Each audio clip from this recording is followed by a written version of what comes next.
جو بندہ بد کردار ہوتا ہے وہ کسی بھی کنویں سے پانی پی لیتا ہے، وہ یہ نہیں دیکھتا کیا حلال ہے کیا حرام ہے، اسے پیاس لگی اس نے کہیں سے ہی بجھا لی۔ لیکن جو با کردار ہے وہ پیاسا مر جائے گا لیکن وہ اس کنویں سے پانی نہیں پیے گا جو زہر ہے، جو اس کے لیے خطرناک ہے۔ رسول اللہ صلی اللہ علیہ وسلم نے فرمایا کہ تمہارے بعد کچھ ایسے لوگ آنے والے ہیں جنہوں نے مجھے نہیں دیکھا، وہ مجھ پر ایمان لے کر آئے ہیں، اور وہ کوئی نیک عمل کریں گے تو تم سے 50 ٹائم زیادہ انہیں ریوارڈ ملے گا۔ نماز سے گناہ بھی معاف ہوتے ہیں، نماز سے بندہ برائیوں سے بھی بچتا ہے، نماز سے ایکسرسائز بھی ہوتی ہے، نماز سے پاکیزگی بھی ہوتی ہے، بہت سے فائدے ہیں۔ جس بندے نے ایکسپوز کیا ہوا اپنے آپ کو دن رات حرام سے، وہ تو پھر گیا۔ باڑ لگانے سے کیا مراد ہے کہ بھائی جن چیزوں کی وجہ سے تم حرام کی طرف جا رہے ہو ان کو اوائڈ کرو، بیچ میں ایک باڑ لگاؤ۔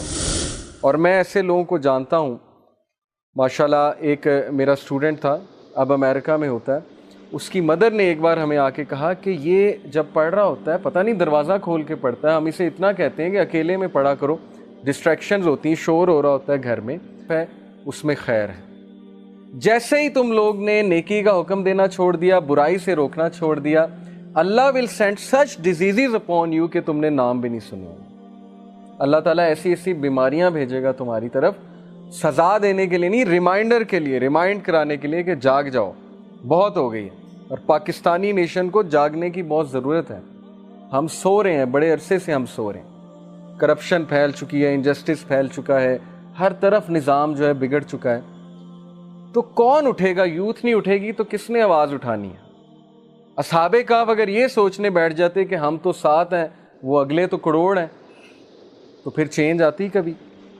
پھر بہت سے لوگ یہ سوچتے ہیں کہ نہیں جی نہیں، چینج نہیں آنے والی۔ ابھی ریسنٹلی لاسٹ ویک کہیں ہم بیٹھے ہوئے تھے تو وہاں یہی باتیں ہو رہی تھی کہ پاکستان ٹھیک نہیں ہو سکتا، پاکستان کا کوئی کچھ نہیں کر سکتا، چاہے عمران خان آ جائے، چاہے کوئی بھی آ جائے، دنیا کا کوئی بھی پرائم منسٹر آ جائے، پاکستان ٹھیک نہیں ہو سکتا۔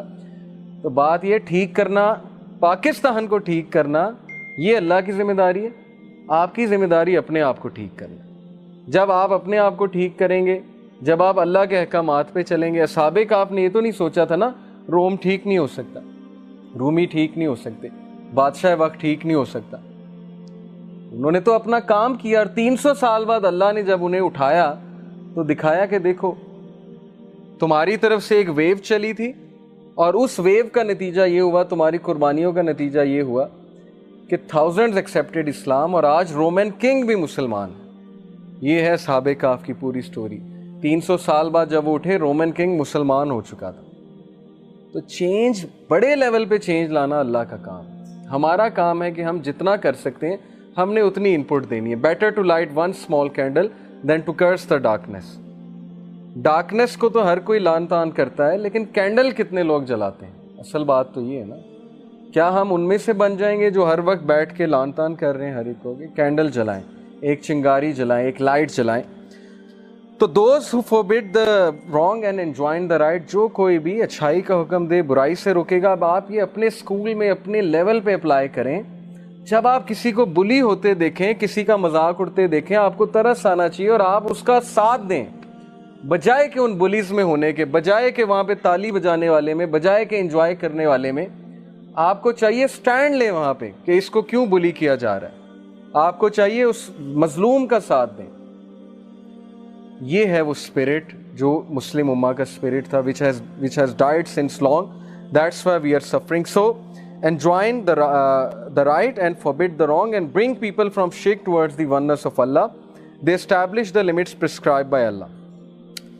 اور lastly جو اللہ تعالیٰ نے بات کی، وَالْحَافِظُونَ لِحُدُودِ اللَّهِ، اللہ تعالیٰ کی حدود کو حفاظت کرنے والے، پامال کرنے والے نہیں، ان کی حفاظت کرنے والے۔ اب کچھ احادیث آپ کو سناتا ہوں، اس ساری ورس سے ریلیٹڈ کچھ احادیث ہیں۔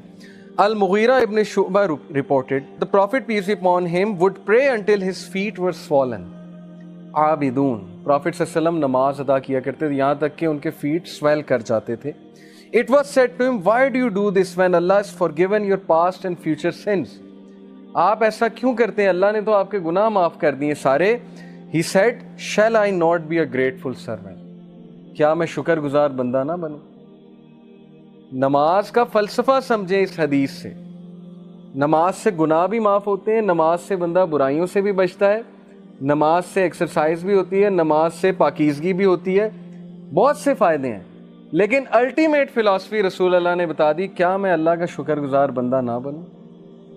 جب آپ کسی کا شکریہ کرنا چاہتے ہیں, آپ کسی ایکشن کے تھرو کرتے ہیں, آپ صرف یہ جا کے تو نہیں کہیں گے نا شکریہ, وہ ایک اسمال تھینک ہے. اسی طرح اللہ تعالیٰ کا شکریہ کیسے ہوگا؟ تھرو ایکشن, اور وہ ایکشن کیا کہ میں اللہ کی عبادت کروں, میں اللہ کے آگے جھکوں, میں چیریٹی کروں وغیرہ وغیرہ. یہ ہے فلسفہ عبادت.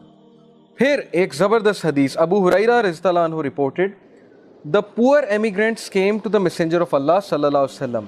مہاجرین جو کہ پور تھے, اتنے رچ نہیں تھے, وہ ایک بار رسول اللہ صلی اللہ علیہ وسلم کے پاس آئے, and they said the wealthy have taken the highest degrees and blessed ranks.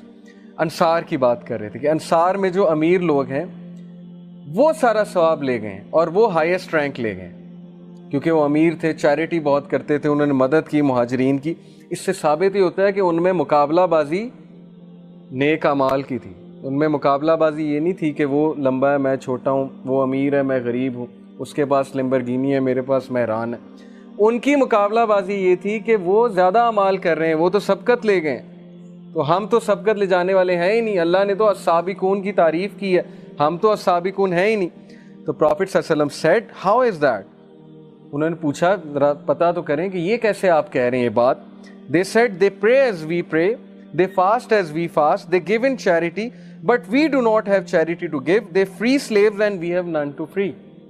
یا رسول اللہ, وہ نماز پڑھتے ہیں ہم بھی پڑھتے ہیں, وہ فاسٹنگ کرتے ہیں ہم بھی کرتے ہیں, یہ تو ہم کر سکتے ہیں, لیکن وہ چیریٹی اتنی کرتے ہیں, وہ غلاموں کو چھڑواتے ہیں, ہم تو یہ کر ہی نہیں سکتے, نہ ہمارے پاس غلام ہے. چیریٹی, برائی سے روکنا, یہ آپ کے لیے چیریٹی ہے. And in a means intimate relation with his wife is charity, کہ عورت اور مرد کے انٹیمیٹ ریلیشن میں, وائف کے اور ہسبینڈ کے انٹیمیٹ ریلیشن میں چیریٹی ہے. یہ ایک فلسفہ ہے پورا, کیونکہ both are fulfilling each others needs in a حلال وے, not looking at anything حرام, حلال کی طرف جا رہے ہیں. They said O messenger of اللہ, is there a reward for one who fulfils his passions, who satisfies his passions. وہ حیران ہوئے, انہوں نے کہا کہ یہ کیا, جو اپنے پیشنز کو فلفل کر رہا ہے, سیٹسفائی کر رہا ہے, اس کے لیے بھی چیریٹی ہے. The Prophet ﷺ said, you see that if he were to satisfy his passions with the unlawful, دیکھو اگر وہ اپنے خواہشات کو حرام طریقے سے فلفل کرے گا, it would be a burden of sin upon him, تو یہ پھر اس کے لیے برڈن ہوگا, گناہ کا ایک برڈن ہوگا اس کے دل پہ. Likewise, if he were to satisfy himself with the lawful, he will have a reward. لیکن اگر وہ حلال طریقہ اڈاپٹ کرے گا تو پھر وہی چیز اس کے لیے ریوارڈ بن جائے گی. تو یہ اسلام ہے. It does not kill our desires, it disciplines our desires. پھر بڑی خوبصورت حدیث ہے صحیح ابن حبان کی, حدیث نمبر 5685. ان نعمان بن بشیر قال رسول اللہ صلی اللہ علیہ وسلم, اجعلوا بینکم و بین الحرام سترۃ من الحلال من فعل ذلک استبرأ لعرضہ و دینہ. Make between yourself and the unlawful a barrier of what is lawful. اپنے درمیان اور ان لافل چیزوں کے درمیان. ایک جگہ آپ ہیں, جیسے آپ کو پکچر میں نظر آ رہا ہے, بار لگی ہوئی ہے, اس سائڈ پہ حرام ہے, اس سائڈ پہ حلال ہے. تو اپنے درمیان ایک بار لگا لو, حرام سے بیریئر لے آؤ, اپنے آپ کو محفوظ رکھو. جس بندے نے ایکسپوز کیا ہوا اپنے آپ کو دن رات حرام سے, تو وہ تو پھر گیا. باڑ لگانے سے کیا مراد ہے کہ بھائی جن چیزوں کی وجہ سے تم حرام کی طرف جا رہے ہو ان کو اوائڈ کرو, بیچ میں ایک باڑ لگاؤ. Whoever does so will clear himself in regard to his honor and his religion. جو کوئی بھی ایسا کرے گا وہ اپنے آنر کو بھی بچا لے گا, اپنے دین کو بھی بچا لے گا. لیکن جو کوئی کیئر لیس ہوگا, باڑ ہی نہیں لگائی. میں آپ کو مزے کی بات بتاؤں,